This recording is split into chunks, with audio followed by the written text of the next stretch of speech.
Law 34 sa 48 Laws of Power. Magpakarangal. Be royal in your own fashion. Act like a king to be treated like one.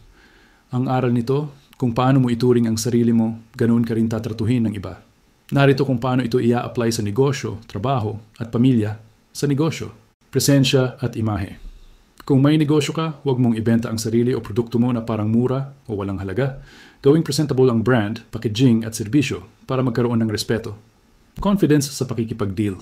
Sa negosasyon, kung makikita ng kliyente na ikaw mismo ay may dignidad at alam ang halaga ng alok mo, mas mataas ang tingin nila sa iyong negosyo. Pagpepresyo, huwag laging sumabay sa pinakamurang presyo.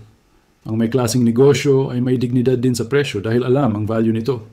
Sa trabaho dalhin ang sarili ng may kumpiyansa.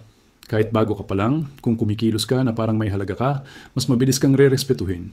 Pagiging profesional, pagsusuot ng maayos, pagiging on time, at pagkakaroon ng magandang asal ay forma ng pagpaparangal sa sarili.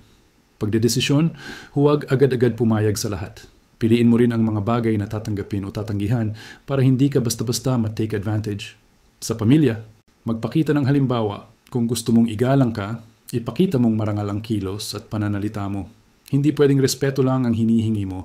Kailangan ipinapakita rin, paninindigan. Sa mga desisyon sa pamilya, kung ipapakita mong may dangal at prinsipyo ka, masusundin at igagalang ka ng asawa, anak o kapatid. Pagpapahalaga sa tradisyon at halaga ng pamilya. Ang dignidad ay hindi lang sa labas, kundi sa loob din ng tahanan. Kung may marangal kang pagtingin sa pamilya, susundan ito ng iba. Kung gusto mong igalang ka, ipakita mong ikaw mismo ay marangal, may dangal at may kumpiyansa.